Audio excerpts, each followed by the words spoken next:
Have you heard of LogLan? A guy, I think his name was Brown, came up with LogLan because he wanted to test the Whorf hypothesis by seeing if we could have a perfect language that perfectly conveyed with no ambiguity. This is LogLan. Would that make us think in the perfect way that encompasses all languages and that kind of thing? He came up with a very scientific method for creating a language that had no ambiguity, because everything we say has ambiguity in it.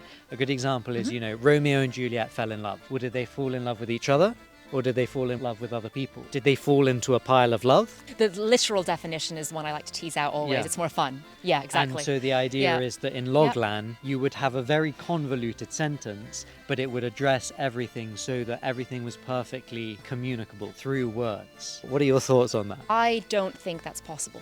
No. This really does invoke a communication theory, a bit out of date, but I think still relevant. And this is from Albert Mehrabian. And so he looked at words and tone and body language. And words were, of course, the least impactful aspect of communication, roughly about 7% of impact, he said, 38% tone and 55% body language. Now, again, it's a bit outdated. It's like spurious accuracy. But the main point is that the actual words that you're saying is very, very small aspect of your overall communication. So even if our language was more precise and more rigorous and had less ambiguity, it is still just a small component of the overall communication. I mean, a really, really good example of this is how just tone alone can communicate more than words. You're asked, how are you? And you might respond, I'm feeling great, but you're saying it in a way that clearly does not denote that, and people will pick up on that. So even if that language itself is crystal clear that you want to give the impression that you're feeling great, no one's going to believe you if you have the wrong tone and body language, right? Yeah. So, a lot to think about. I think that makes a lot of sense.